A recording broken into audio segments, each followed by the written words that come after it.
አብረሽን ብትሰሪ በጣም ደስ ይለኛል። ምን ያህል ትከፍለኛለህ? በጣም ቸግሮሻል ማለት ነው። እንዴት? አንቺን አቅሻለሁ ወይዘሮ ሜላት። ሰራተኛ ስትቀጥሪ ስለ ስራ እንጂ ስለ ገንዘብ አውርተሽ አታውቂም። አሁን ደግሞ አንቺ ገንዘብን አስቀደምሽ።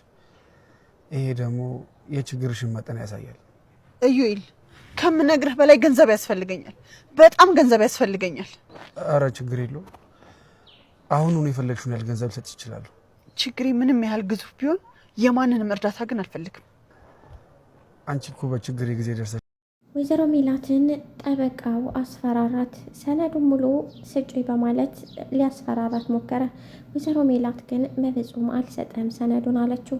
ምክንያቱም ጠበቃው ሊረዳት ሳይሆን እነዛ ቤትና ንብረቷን የወሰዱባት ሰዎችን መልሶ ሙሉ ለሙሉ ሰነዱን ለመቀበል ነው። አሁን ላይ ወይዘሮ ሜላት ተንኮልህ ገብቶኛል በማለት አባረረችው። በስተ መጨረሻ ወይዘሮ ሜላት ስራዋን ተቀጥራለች።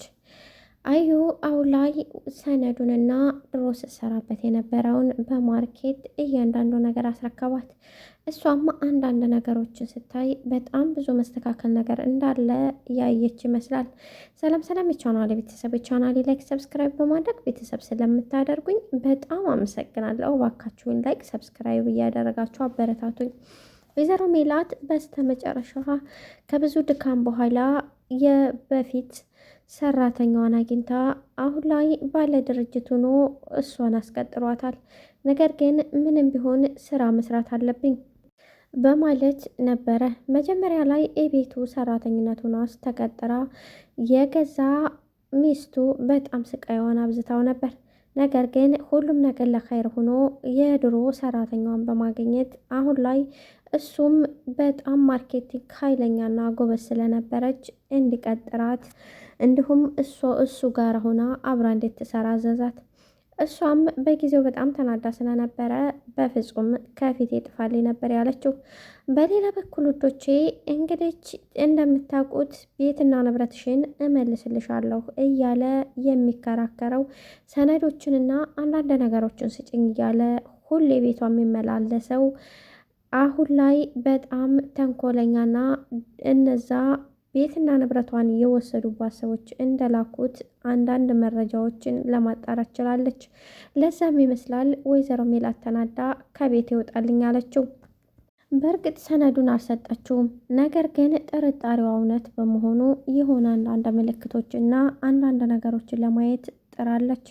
ወይዘሮ ሜላት በስተመጨረሻ አሁን ላይ ልጆቿንና ቤተሰቦቿን የማስተዳደር ግዴታ እንዳለባትና ምንም ቢሆን ቤትና ንብረትን ባጣ ልጆቼ ዝቅ ብለው ጫማ ጠራጊና የሰው ፊት እያዩ እኔ ግን እዚህ ቁጭ ማለት የለብኝም ብላ ነበር ለልጇ ልደት ሰርታ ልደቱን ልታከብርለት በአቅሙ ሙሉ ቀን ልብስ ስታጠብ የቆየችው። ነገር ግን ሙሉ ቀን ልብስ ካጠበች በኋላ የሰጠቻት 200 ብር ነበር።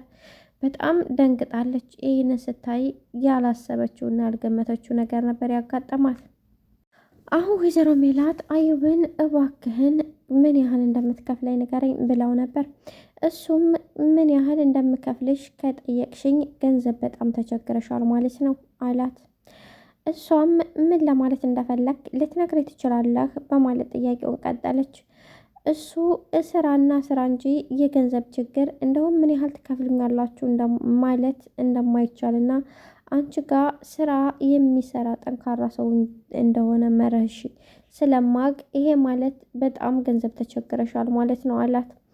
አዎ በጣም ገንዘብ ያስፈልገኛል፣ ስለዚህ ገንዘቡ ደግሞ በጣም ያስፈልገኛል በማለት ነበረ ለቀድሞ ሰራተኛዋ የነገረችው።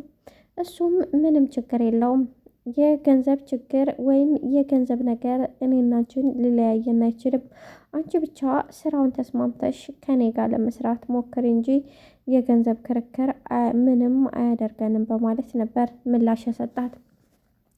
ወይዘሮ ሜላት ይህንን በሰማችበት በጣም ደስ አላት። ነገ መተሽ እንድትጀምሪና አንዳንድ ሰነዶችን እንድሰጥሽ የሚስተካከሉ ነገሮች በጣም ብዙ ነገሮች አሉት። ስለዚህ እሱን እንደገና አፍርሰሽ ለመስራት ግዴታ በትኩረት ያስፈልጋል።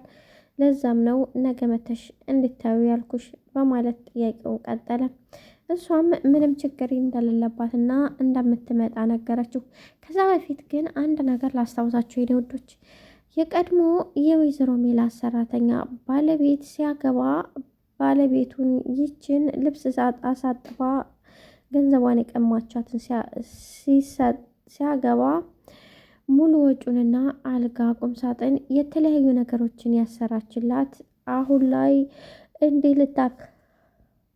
እንዲህ ልታከላፍታትና በጣም ብዙ ነገር ልታደርጋት፣ ትናንት ግን አልጋና የቤት ዕቃ ሟልታለት ትዳር ሊይዝ ነው ባለበት ቅጽበት ወይዘሮ ሜላት የቤት ዕቃና አንዳንድ ነገሮችን አሟልታለት ነበር።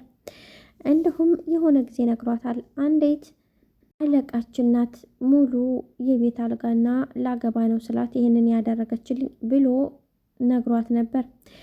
የዛኔ አልጋና ቁም ሳጥን የገዛችልኝ ሴት ናት፣ እንዴት ሊሆን ይችላል? ይሄ ህልም ነው፣ ይሄ በፍጹም መሆን አይችልም በማለት ነበረ ስትከራከር የነበረው። አዩብም እሷው ራሷ ናት፣ ምን እንደተፈጠረ እኔም አልገባኝ። በስተ መጨረሻ ወይዘሮ ሜላት አሁን ሁሉንም ነገር ትታ ለልጆቿ መቆምና የተሻለ ደረጃ ለመድረስ ግዴታ መስራትና መስራት እንደሆነ መርኋ ተነስታለች። ለዛም ነው ምንም ቢሏት ምንም መናገር ያልቻለችው። ትናንት ሰራተኛዋ የነበረ ዛሬ ደግሞ እሷን ቀጠረ። ዱንያ ምን ያህል ተለዋዋጭና ተገለባባጭ እንደሆነች በደንብ ያሳያል። አግኝቶ ማጣትን አላህ ይጠብቀን። አግኝቶ ማጣት የጠበቀው ሰው ምንኛ የታደለ ነው። ከሁሉም በላይ እንደ አግኝቶ ማጣት የሚያሳዝን ትልቅ ነገር የለም። ለዛም ነው ወይዘሮ ሜላት ከዚህ በፊት እንደምታስታውሱት የተለያዩ ኬሚካሎችን እጠጣለሁ እያለች ስትጠጣ የሞከረችው። አሁን ላይ የሚሰማውንና የምታደርገውን ነገር መቋቋም ስላቃታት ነበር ከኒናውን እወጣለሁ ስትል የነበረው። በሌላ በኩል አሲር አሁን ላይ ሀናና ቤተሰቦቿን ለመርዳት ዱብ ንቅ እያለ ነው።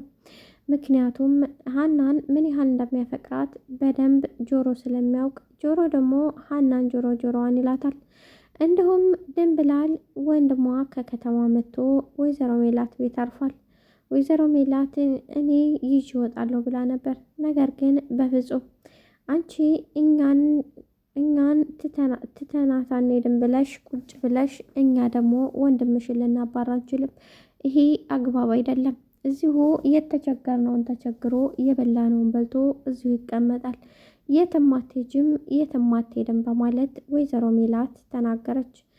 በሌላ በኩል ወይዘሮ ሜላት አሁን ላይ ስራዋን በአግባቡ ሰርታ ገንዘብ ለማግኘትና ቤተሰቦቿን እንደገና ለማዳን ቢያንስ እንኳ የሚበሉትና የሚጠጡት እንዳይቸገሩ ለማድረግ እየሞከረች ነው።